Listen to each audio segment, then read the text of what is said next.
Welcome to another episode of Touring the AFC South. I am your host, Mike Patton, and on this episode, we will be breaking down each and every AFC South team's drafts, my thoughts in terms of what they could be, or different things, strengths and weaknesses, all those different things as well.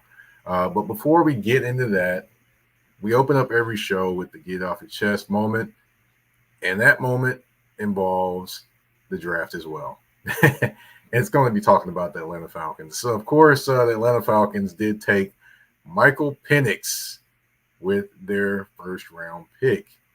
Yes, it surprised a lot of people. It probably still surprises a lot of people today.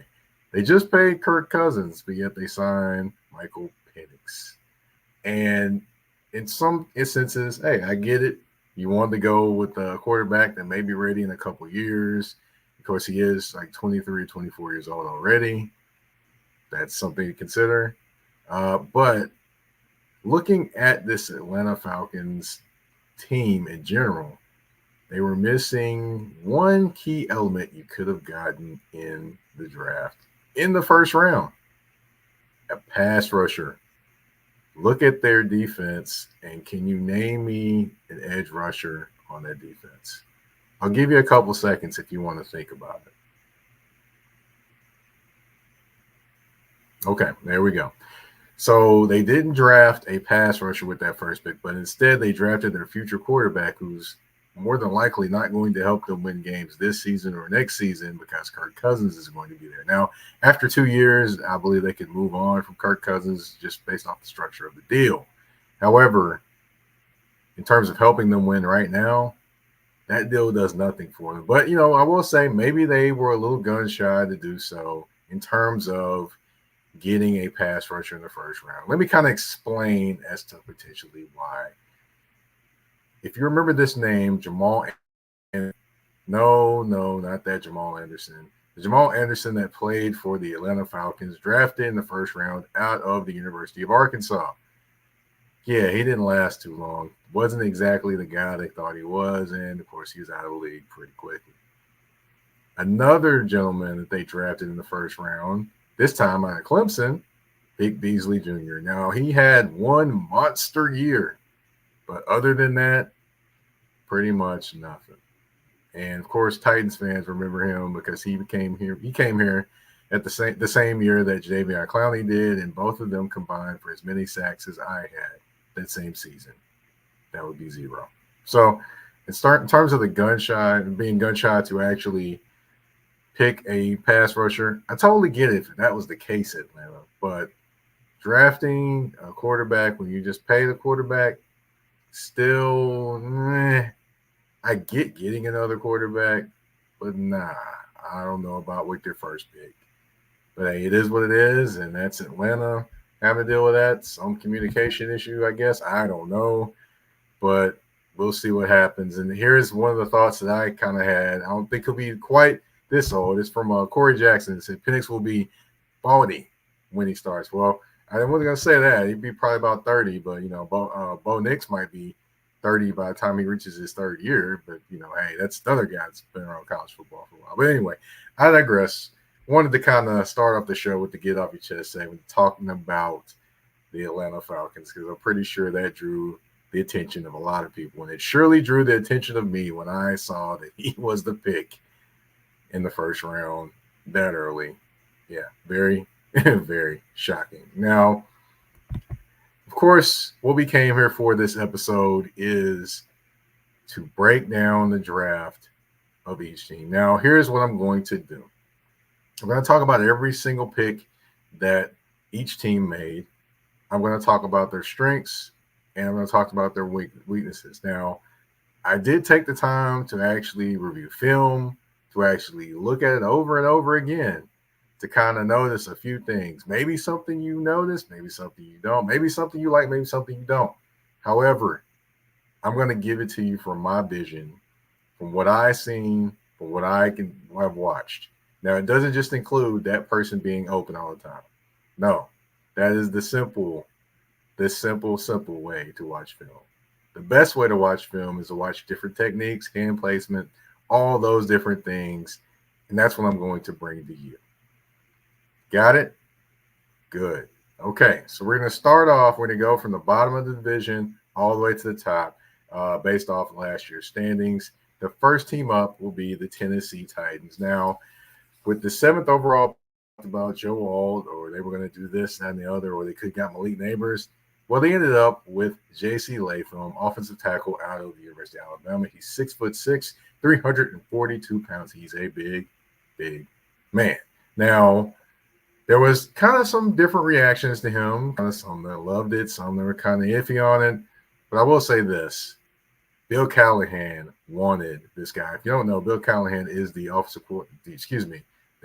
offensive line coach for the Tennessee Titans now, coaching under his son. So he wanted to get J.C. Latham, and I can understand why. He has, a lot of power. He's a large man, a lot of power, can handle his business when it comes to the run game, and he's got the potential to do great things. That's the strengths that he has. Of course, he's coming from a program that's put out a lot of offensive linemen into the NFL, so the pedigree is there. On the flip side of that, of course, there's still some technique things that he needs to work on, which, that's why, he's paired with Bill Callahan. So that's, kind of him looking at, he's got the whole picture of things to work with, and he knows that he can operate and kind of build him to be better in certain spots. But the certain spot that he probably needs to be better at is, of course, the pass blocking technique. With this offense being a pass-first offense more this year, he's definitely going to have to work on that. Maybe a little bit of footwork and, maybe hand placement in terms of, maybe punching with his hands and, how he does that as well. Because, of course, he is a taller man, and you're not going to be, punching straight ahead. A lot of the times you're going to be punching down a little bit more at this particular angle. So, that's going to be something to kind of watch with him. I mean, I think he has the footwork and the mentality. He did have a little bit of trouble picking up on blitzes a little bit more in college. The zone blitz is going to be something that he's going to see in the NFL pretty frequently. So that'll be something to watch with him. But he does have all the tools, and he's definitely going to be a guy who I think is going to be starting from day one.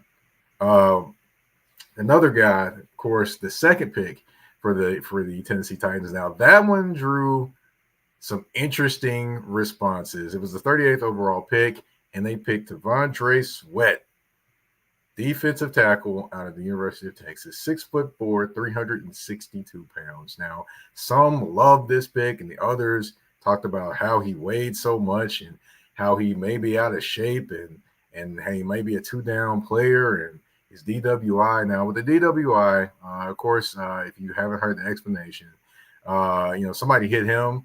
He could have left the scene, but he didn't. He stayed, answered all the questions, did what he was supposed to do. Now, I'm not saying he was right to leave the scene, but, hey, he still is a kid. Sure, it wasn't a great thing to do. However, I'm not going to punish him and just tell him, hey, you're just horrible, horrible, horrible for the rest of his time. No. He answered all the questions forthright from the Titans. They even went to his hometown to actually visit him, see people that were around him and ask questions. I mean, not just some people from the organization, but, they got the head coach of the Tennessee Titans making this trip too. So they were very, very interested in trying to figure out what was going on with T'Vondre Sweat. They got the requisite answers that they wanted, and he kept it 100 with them basically the entire time.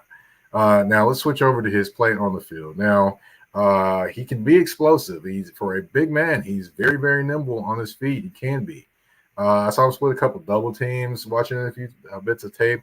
And, he can do a few things. He can do definitely a few things in there, and he's explosive. He can rush the passer as well as, he makes plays in the run as well. He can overpower one guy. Didn't see him face a lot of double teams, so that's going to be something that he's probably going to see a little bit more in the NFL. But, of course, he has Jeffrey Simmons by him, so he may not see it quite as much, but, he will see some. So that'll be interesting to see. Also, it'll be interesting to see just hand placement when he's pass rushing as well. I didn't see quite, an array of moves, but I'm pretty sure with Tracy Rocker being his defensive line coach, he'll be able to work on those different things as well. That was something that I kind of took a look at and was paying attention to. He definitely has all the requisite skills, power, and different things as well, quickness.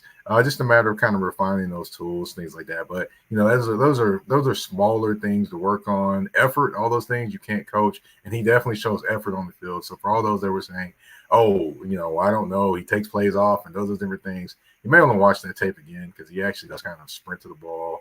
He actually does make plays across the formation too. For a big man, that's pretty doggone impressive. And I don't think he's going to be a two-down guy. I think people are thinking of Tierra Tart in that aspect, but I think he's going to be more than a two-down guy, in my opinion. We'll definitely to be determined, but that I did take a look at in terms of just watching him, play and watching his tape. He definitely is an explosive guy, and he can be unblockable at times, even splitting double teams. So that'll be interesting to see how that tag team works between him and Jeffrey Simmons. And I definitely think he's going to be a starter from the beginning with that defense. So keep in mind, that's two starters that the Titans have drafted off top in this draft. Got it? Okay. They didn't have a third-round pick. Fourth-round pick was Cedric Gray, inside linebacker from North Carolina. Now, he's a two-time All-ACC guy. He's strengths are he's an attacking linebacker, pretty sound in reading recognition as well, meaning that he recognizes where the play is going, reads his keys, and gets there ASAP. That's a good thing. The faster you're able to read and react, the less yards any offense can gain on you, and the better your defense is overall. So that's a good thing.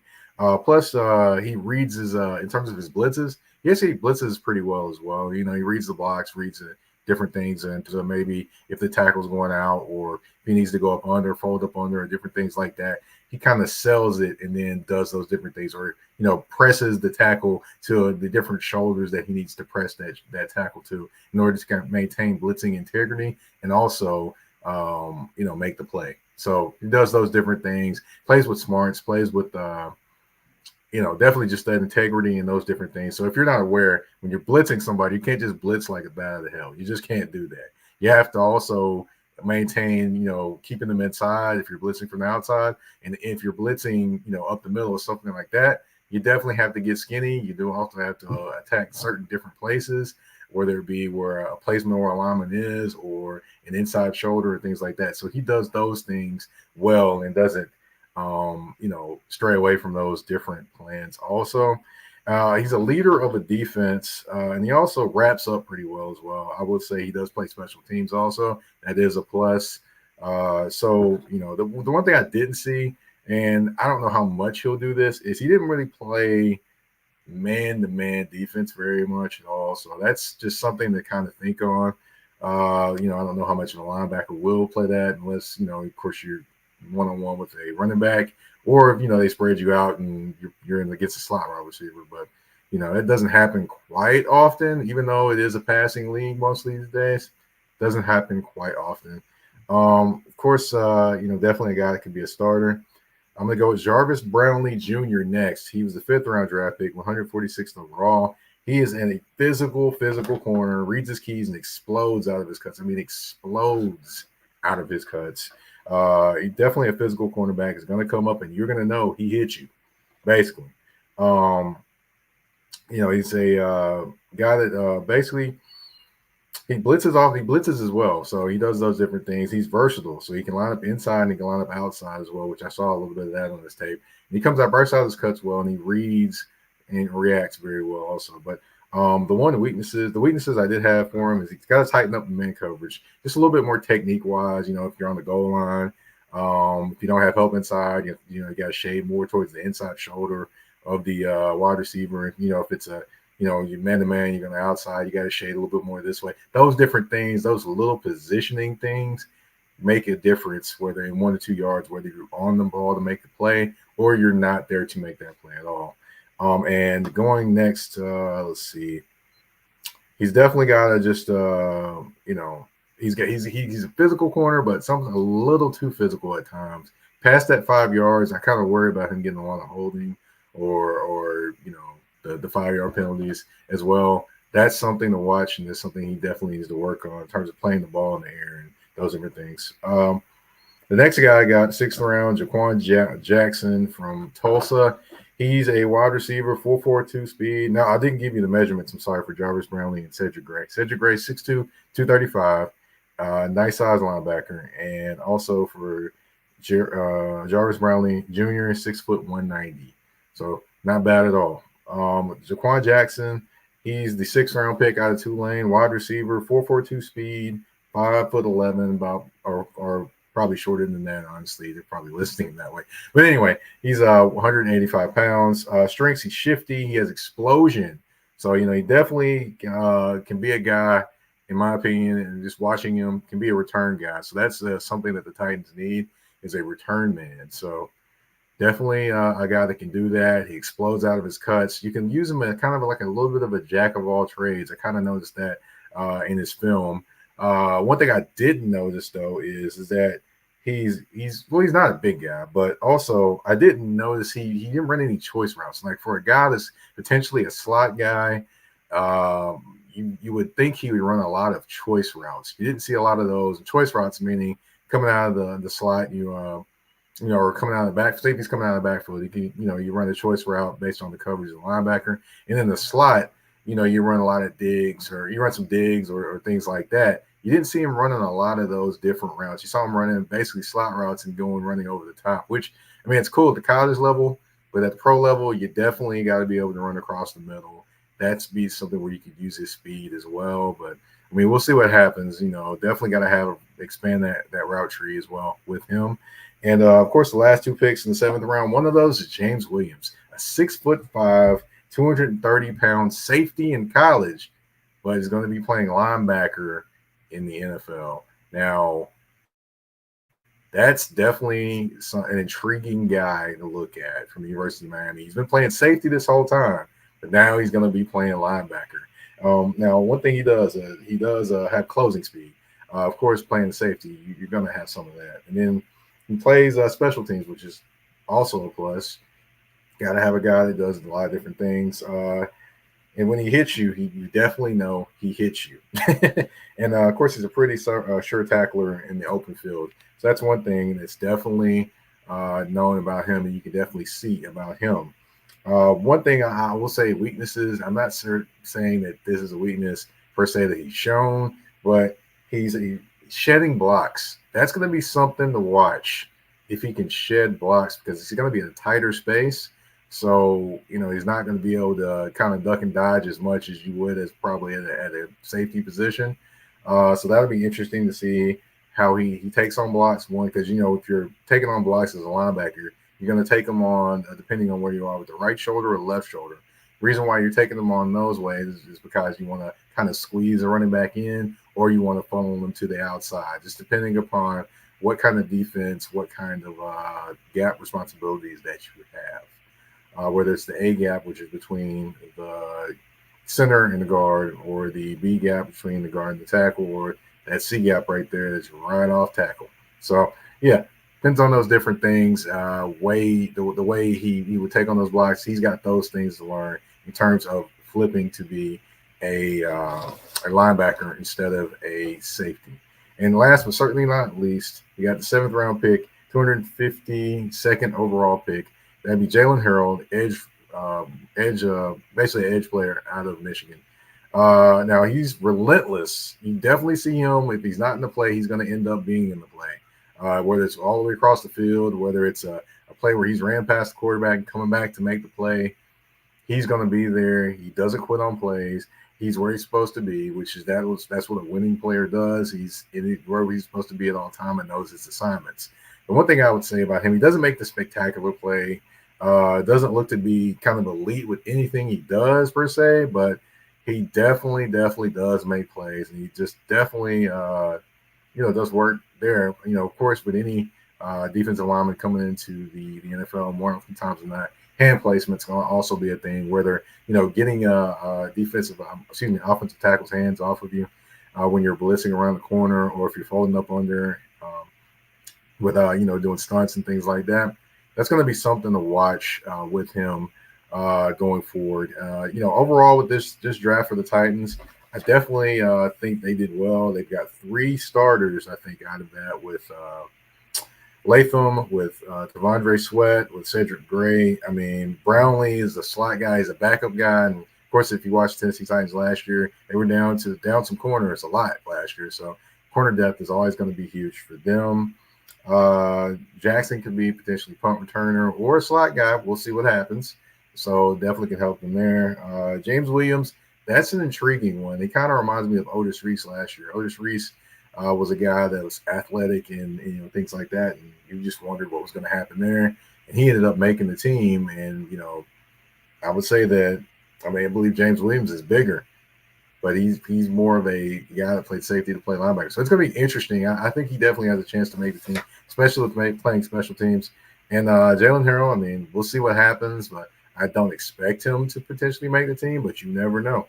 He may flash when it comes to camp. We'll see what happens.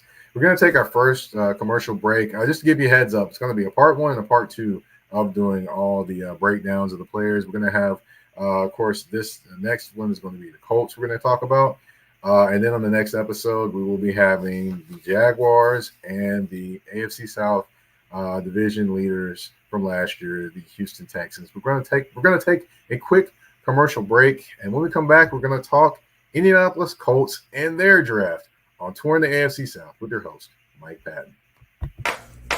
EBO Beard Butter and EBO Beard Wash are two of the best beard grooming products for men worldwide. They help promote growth, keep your beard moisturized and soft, and enhance your overall upkeep of your facial hair. And with the new promo code MPAFC10, you can get 10% off of these products. Just go to www.etsy.com/shop/EBO Beard Butter. Again, that's www.etsy.com/shop/EBO Beard Butter. And again, the promo code MPAFC10. Again, MPAFC10, where you can get 10% off any products except for beard boxes. So treat your beard better today by going to get these the EBO Beard Butter and EBO Beard Wash.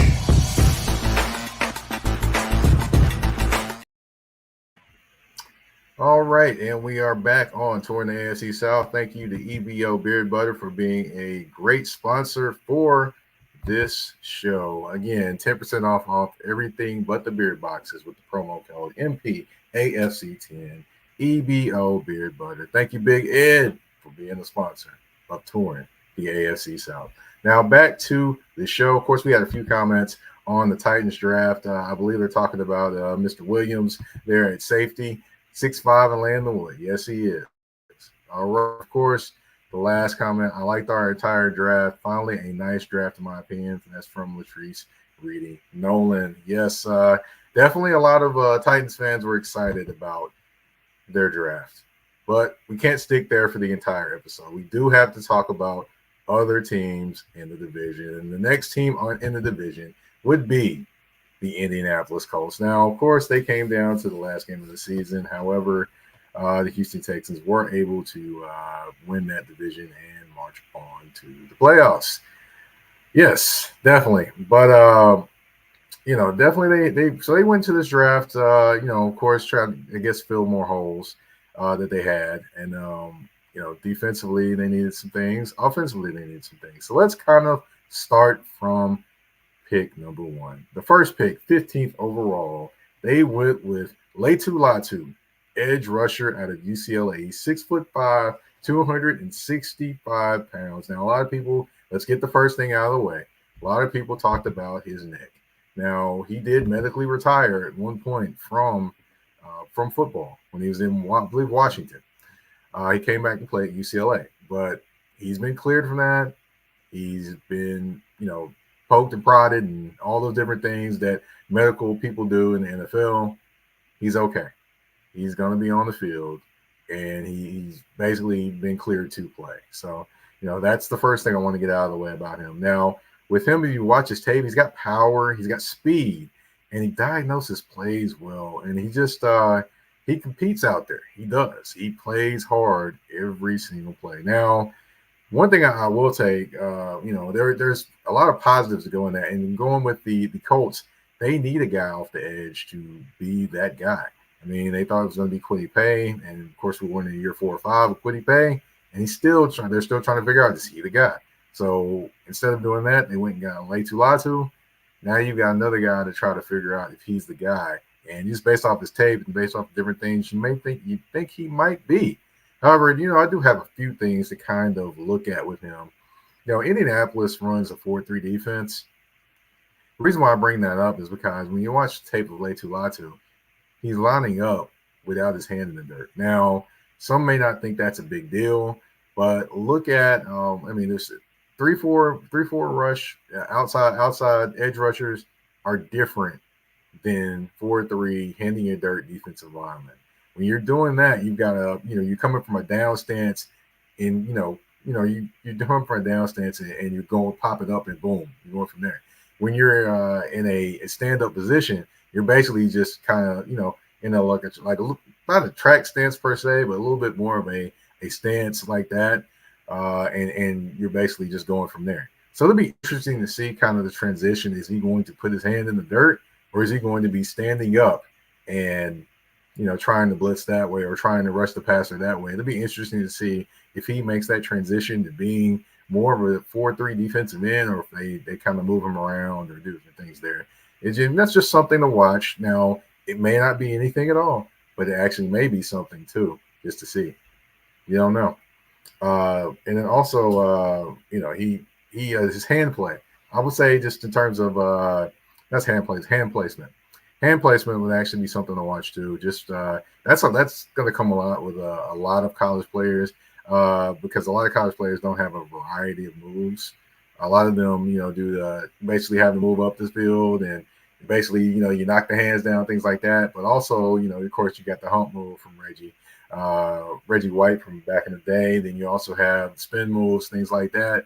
All those different things can be developed over time. It's just a matter of hand placement, mobility, and then also your feel for the game. So it'll be interesting just to see how he kind of develops in those different things, as well. It's going to be for just everybody coming into the NFL. They're going to have some issues with hand placement or just any kind of pass rusher per se. More often than not, they're going to have issues with hand placement. Of course, getting in the hands of offensive tackles off of them so they can actually get to the quarterback. It'll be interesting just to see that maturation in terms of his moves and things like that. And kind of, like not letting the offensive tackle get into his body. That's the one thing I did kind of notice a little bit more.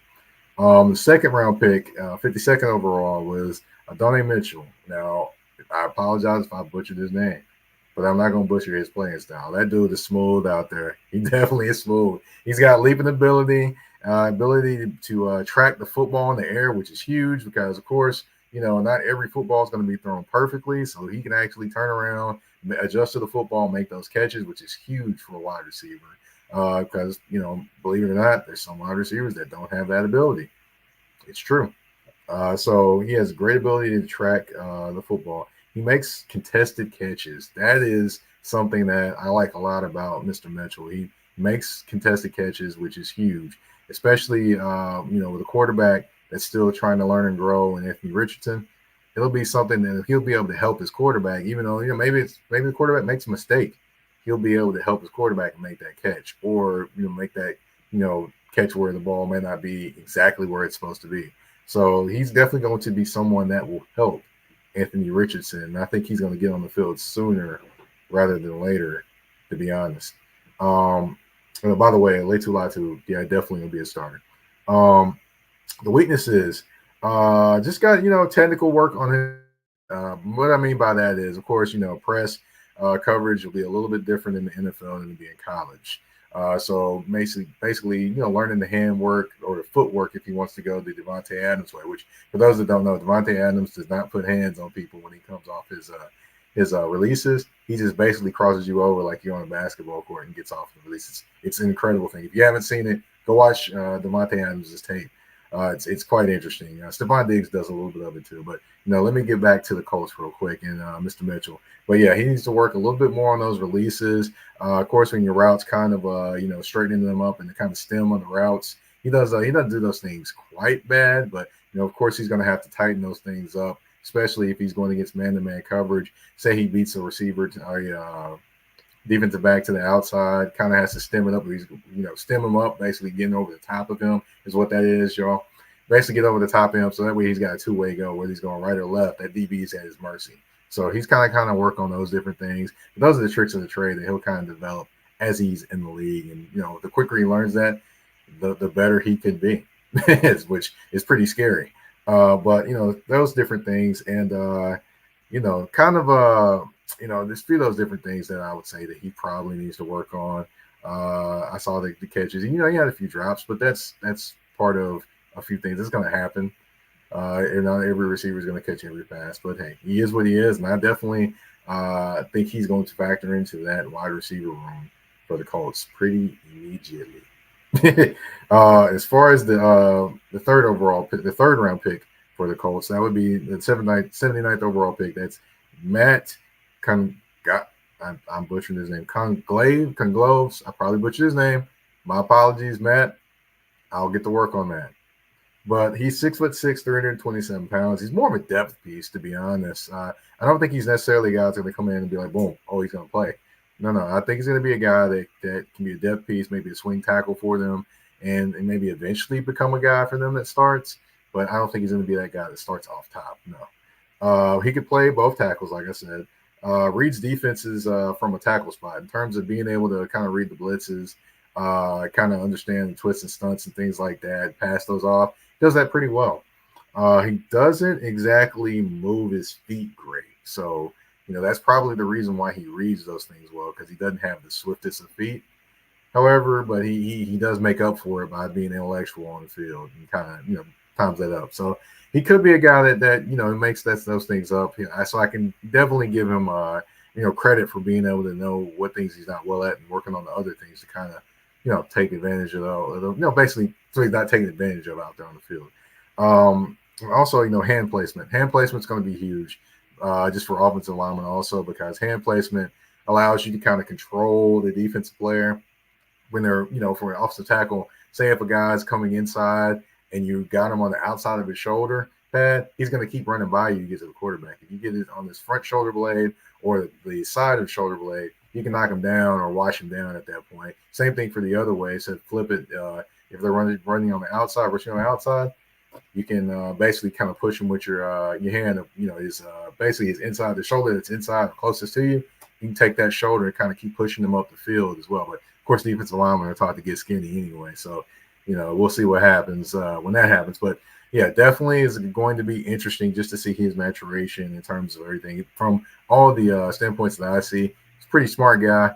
Definitely is a guy that can kind of develop and maybe eventually be a starter, maybe in like a couple years, not necessarily right now, but a depth piece, maybe a swing tackle for him at this point.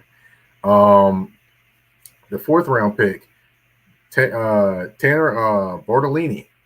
He's the center from Wisconsin, 6'4", 310 pounds. Now, I saw a few things about him, and I saw people talking about potential starter in 2025. Ryan Kelly's up for a new deal after this season. There's been no extension, by the way. But, yeah, so he's a guy that actually picks up blitz as well, gets to the next level in the run game, which is huge for the Colts because they do have Mr. Jonathan Taylor back there. So that's something to think about. He can definitely do that. He's definitely pretty mobile out there. He can get out there on the edges if he needs to.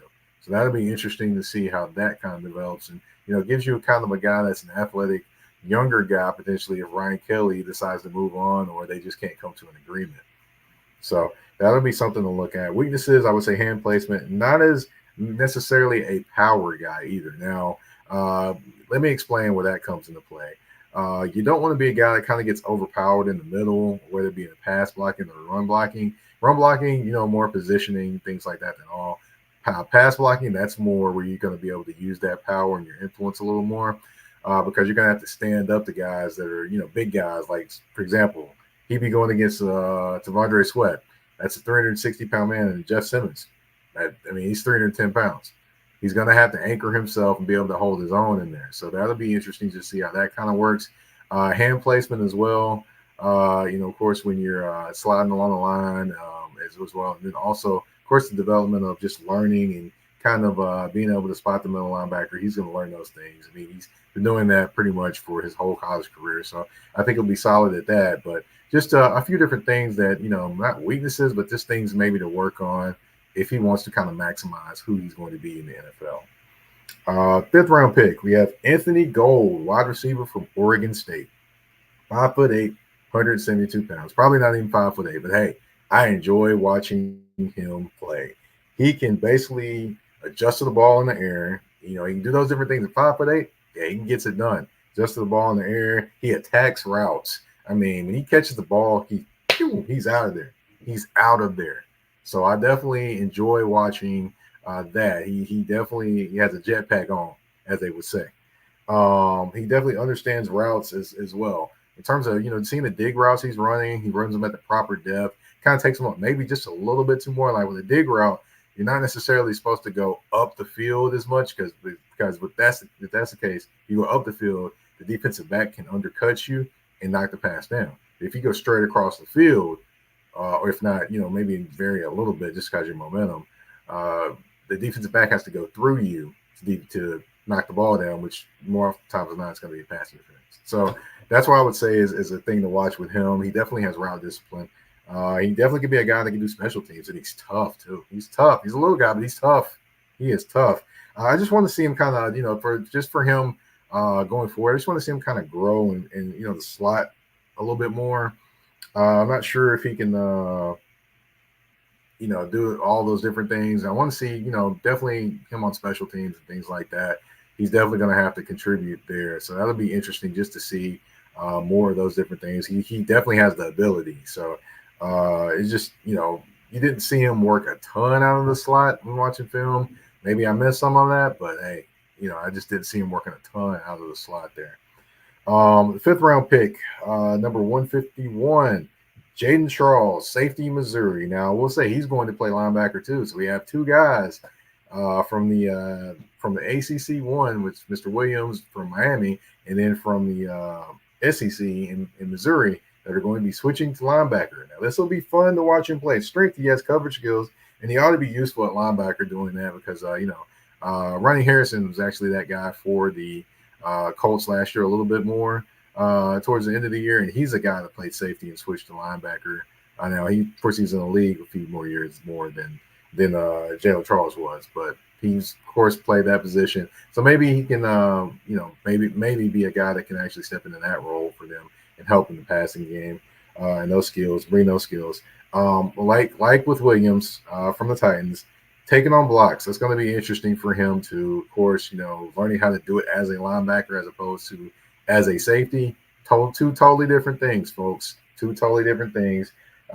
Very, very pivotal that you attack with the right shoulder or the left shoulder in the right on the right side as well. Because if you don't, that could let the running back out the gate, and you're looking at him just run for six. So stuff like that. It'll be interesting to see how he picks that up.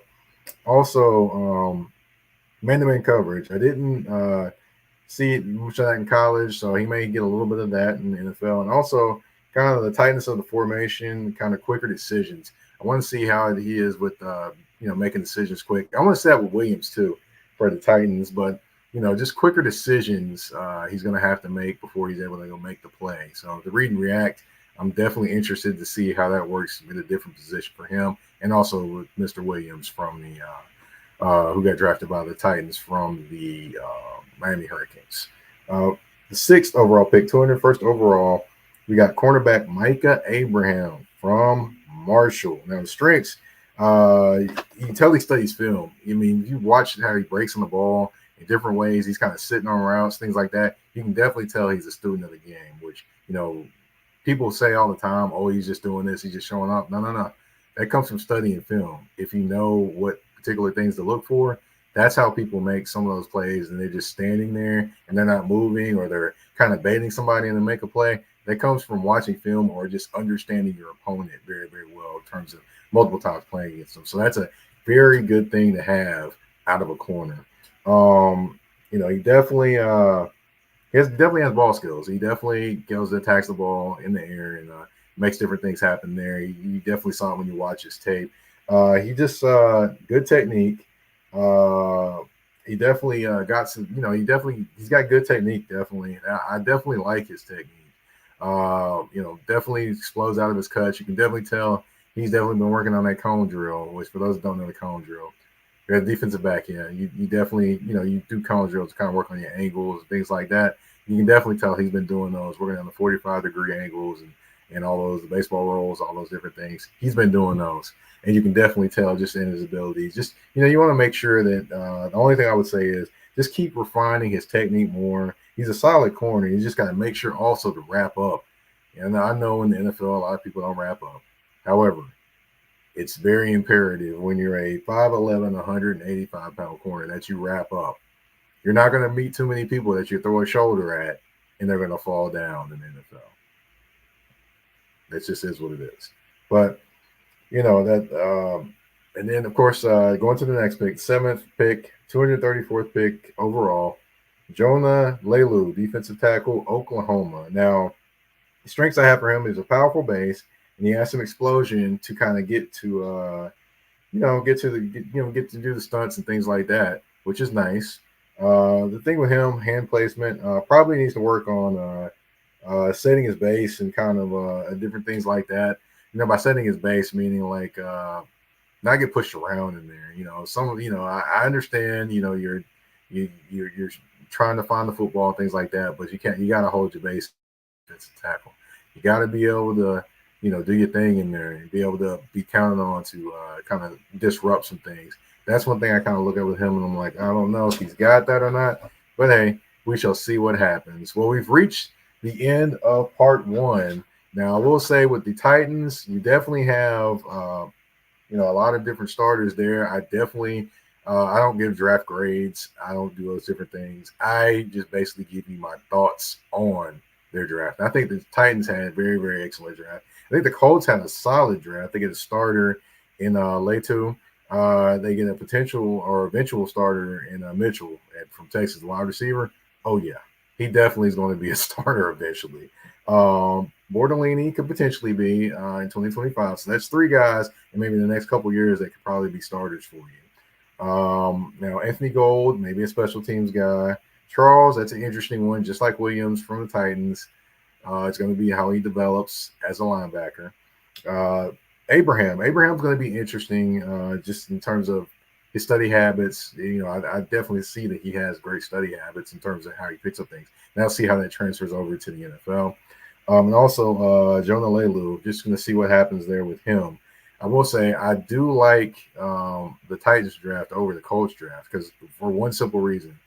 The Titans filled a lot of needs they had. The Colts filled one with the edge rusher, but I don't know if they quite filled the one with the cornerback. I know they like their cornerback room, but I don't know if they quite filled that hole for the cornerback. I know that Micah Abraham's a solid corner. I know Juju Brents is on their roster now, and they know he's a solid corner when he plays and when he's healthy. But to me, you should have added more to that room. That's just my thoughts. That's the first half of this draft breakdown. Part 2 probably be in a couple days. I want to thank you, everyone, for tuning in to this episode. Of course, I'm Mike Patton. You can find me on the artist formerly known as Twitter at Mike Patton 82. That's MikePatton 82 on the artist formerly known as Twitter. Shout out to and paying homage to Prince, which is one of the greatest recording artists of all time. Okay, you can find me on Instagram and Threads, which is, you can find me there as that's THA, not THE, _general_MP. Of course, you can find Touring the AFC South on all listening platforms, whether it be Spotify, Apple Podcasts, Google Podcasts, iHeartRadio, Amazon Music, you name it, we are there. And of course, we're on YouTube as well. And I want to also mention, I do have merchandise. You can see, if you're watching, I have the website going across the bottom of the screen. And here, just want to kind of show you one of the shirts right here. If you can see it right there, one of the shirts right there, Touring the AFC South shirt. I have them in all different colors. I have them in Indianapolis Colts colors. I have them in Jacksonville Jaguars colors. I have them in Houston Texans colors. Yes, I have them in all different colors. The Titans as well. And I do have them in, if you don't want the colors of the teams, I have them in black and white. I have them in black and red as well. So definitely hit that link up, touringtheafcsouth.creative-spring.com. Just go there, look it up. Who knows? Maybe I'll run a special soon. Gotta stay tuned. All right. Well, thank you all for tuning in to this episode of Touring the AFC South. I am your host, Mike Patton. We are out. Peace.